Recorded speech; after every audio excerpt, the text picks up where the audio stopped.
Hey, I'm Frank from the Geek Room, and you are watching The Atheist Edge. Dear children, this is the last hour, and as you have heard, the Antichrist is coming. Even now, many Antichrists have come. This is how we know it is the last hour. That was 1 John 2:18. Unfortunately for them, it was a little bit of an oopsie moment, considering that was penned, I don't know, about 2,000 years ago. And here we are, still going.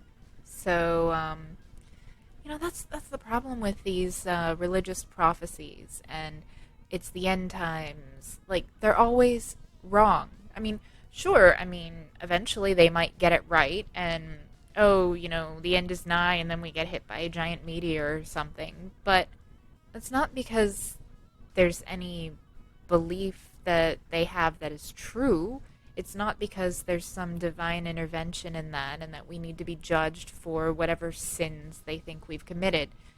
It's literally because if you're constantly crying wolf, eventually there's a wolf that's going to show up.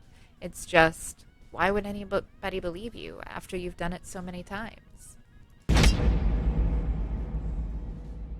Knowing full well I am proving Godwin's law, I present to you a list of similarities between Yahweh and Adolf Hitler.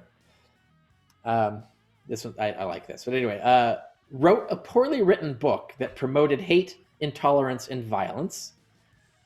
To be fair, moved the hands of the prophets like instruments to write a poorly written book that promoted hate, intolerance, and violence. Hated homosexuals, various ethnic groups, and other undesirables. True.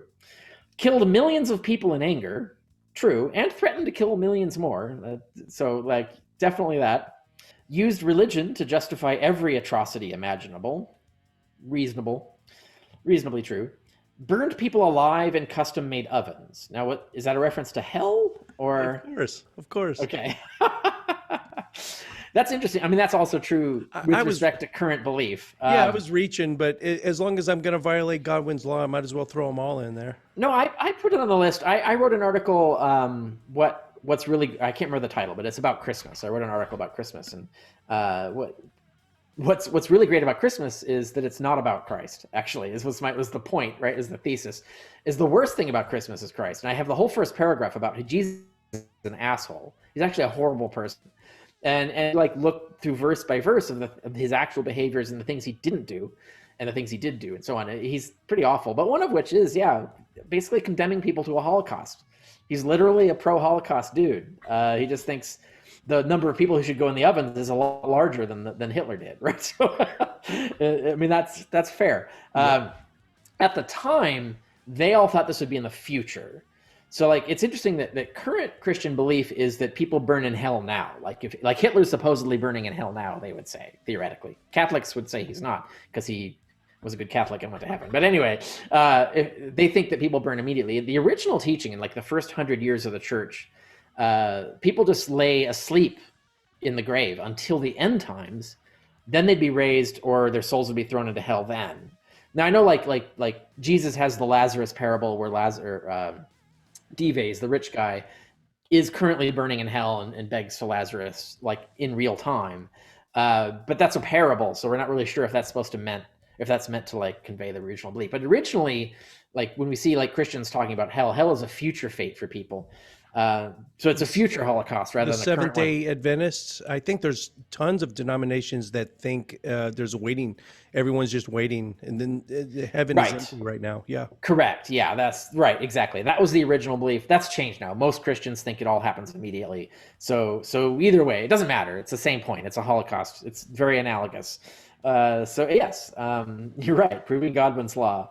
Yahweh and Adolf Hitler, a lot of similarities. Well, Yahweh's worse. Hitler only killed 13 million people. Yahweh killed 26 million just in the Bible. Just in the Bible, right? And he already reached. He broke that record. If you count the bottom item, the custom ovens, it's going to be billions, right? Ultimately. So anyway. There was his name Steve Wells, the something in blood. What's the book? covered in blood. I forget what, it'll be on your screen right now, but he actually counts up all the people that God's responsible for killing, either through commanding them or just allowing it to happen, or doing it himself, or sending angels. Or sending angels, yeah. Just following orders. Yep. Right. Sunni Muslims have 6 books of the Hadith. Shia Muslims have 4 entirely different books. Both branches follow the Quran and the 5 pillars of Islam, but it is their disagreement with the interpretation of these Hadith, as well as the line of succession of Muhammad, that has caused so much turmoil and fighting. This is no different than Christians with Catholics and Protestants, and it's really just a human trait. It just escalates when the ideology gets at the center of your identity. There's infighting all the time with atheists, too, and corporations and political parties.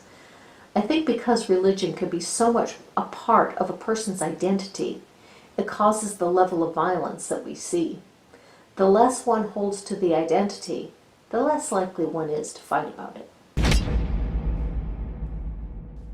What this thing, fair game, is all about, because there's a history to this that the church is never going to tell you, or they will only give you half the story. So here's the full story. In 1968, L. Ron Hubbard decided that the way to treat critics and people who had left the church, or people who were speaking out critically or negatively about it, was to very vindictively, with vengeance, go after them and ruin them. And Hubbard made no bones about it, and you can actually look this up. In his own words, he says, ruin them utterly. And you might think, as a new Scientologist, that this is the greatest stuff in the world, and how could anybody ever have anything critical to say about it, or how could anybody ever, find something wrong with it? But this actually is a great example of how Scientology messes with you, because this term, fair game, is something Hubbard came up with. It was a label he invented. And the idea is that you, if you, as a critic or an apostate or somebody who's critical of Scientology, you're fair game. You are no longer protected. What this technically meant was that you are no longer protected by the church. So church members could go after you and do anything they want to you. And I do mean anything: physical assault, leaving a snake in your mailbox, arson, theft, beating you up. Any of these things are perfectly acceptable, and every single thing I just said actually has been done by Scientology or other destructive cults. In the case of the snake in the mailbox, that was actually Synanon, but these groups will do this kind of thing. And in Scientology, they gave it a name.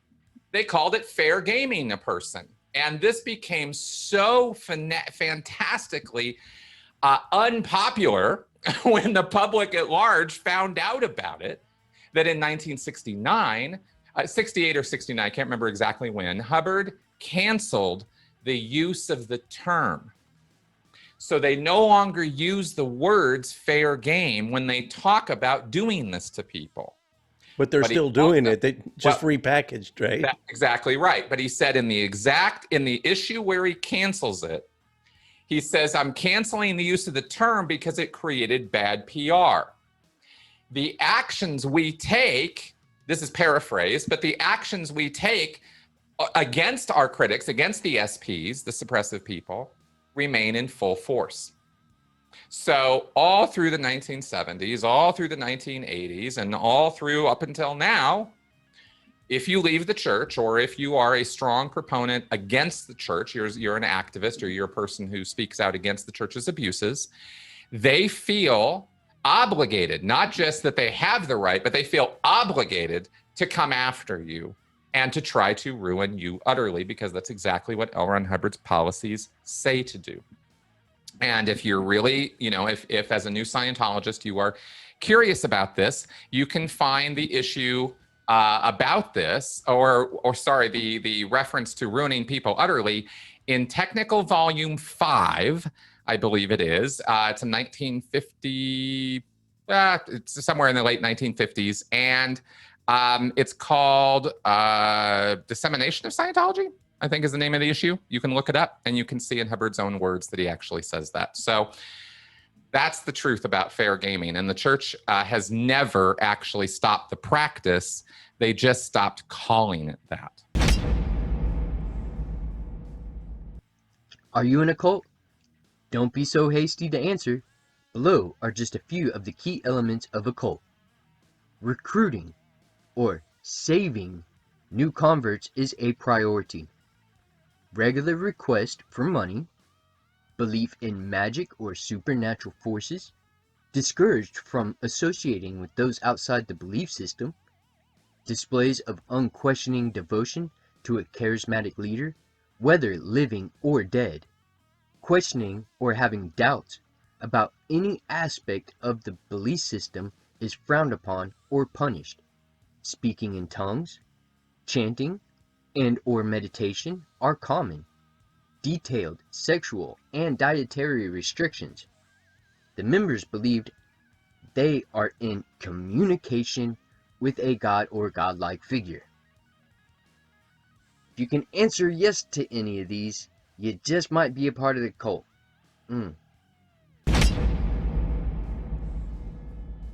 Megiddo was a city in northern Israel, also known as Armageddon. Sound familiar?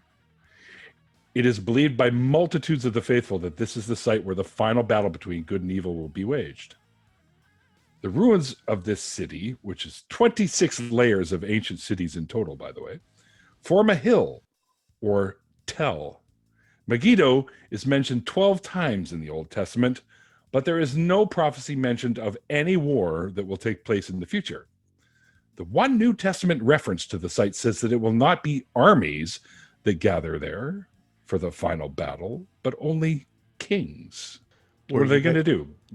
Hit each other? Hey, get away. Stop it. Were you guys aware of this? Yes. No. Oh, okay. I've been to the place where Megiddo used to be, actually. Oh, wow. That's in Revelation 16:16. Yeah, in researching this book, I had read the Bible, but I just glossed over that. It's interesting. I feel like it's so astounding to me how much completely pointless and useless information is in these books. It's like from cover to cover, in my opinion. Well, it means absolutely nothing, and so many people spend so many hours memorizing and talking about and theorizing about it, and it doesn't actually mean anything at all. And so it's just really, really sad that, like, if we put that brain power toward something actually productive and real, then we might be in a better spot as a human species. Yep. From Old Testament prophecies, Isaiah, Micah, Daniel, all the way up to Revelation, St. John. If people knew, read these in context, the vast majority, if not all of them, were written retroactively. Like the events, they're written about events that had already happened. And they're written in prophetical manner to make it look like the fall of Jerusalem. That had already happened when it was written about. Prophecies are really easy to write when they've already happened. Exactly. Like right now, if you wrote a book and then made it look real dirty about predicting the fall of the Twin Towers, for instance, that's kind of like what a lot of these did. Or some are just prophecies that are rectally derived, like everything in Micah about rectally derived. You like that? Any prophecy of Jesus in Micah deal with other people. They're talking completely about other people. I can take them one at a time and show you. He will be proven by his stripes, or that Jesus got whipped, or that he got nailed to something. That wasn't Jesus they were talking about in any of these cases. I can make a prediction right now that Michael Jackson is going to die. Oh, look, he died 10 years ago or whatever the hell it was. Meteorites are stars that have been fashioned into missiles and are used to shoot at demons. So where does this crazy idea come from? It comes from the Quran, Surah 67 verse 5, which says exactly, "And indeed we adorn the lowest heavens with star-like lamps and make them as missiles for stoning eavesdropping devils, for whom we also have prepared the torment of the blaze. So the Quran contains a lot of texts like this where you don't know if it's meant to be read literally or as a metaphor, but I guess a lot of the Bible is the same. But that reminds me of a story I read in the Quran, which was really painful to read. So let me tell you that story quickly. So Moses is walking somewhere and he encounters an entity that basically has the knowledge and wisdom of Allah. So basically the same thing as Allah. And Moses asks this entity to share its wisdom and knowledge with him. And the entity says no, because you won't understand, and it's the usual trope with religion. No, God works in mysterious ways. You are too stupid to understand. You're just human. You can't understand the wisdom of the gods, etc., etc. And the entity says, you won't understand everything I do or everything I say, so it's going to be a waste of time.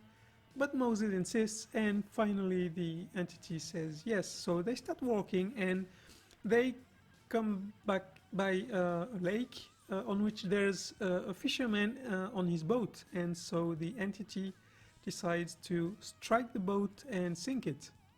So Moses starts talking and saying, hey, why did you do that? And the entity said, I said no question.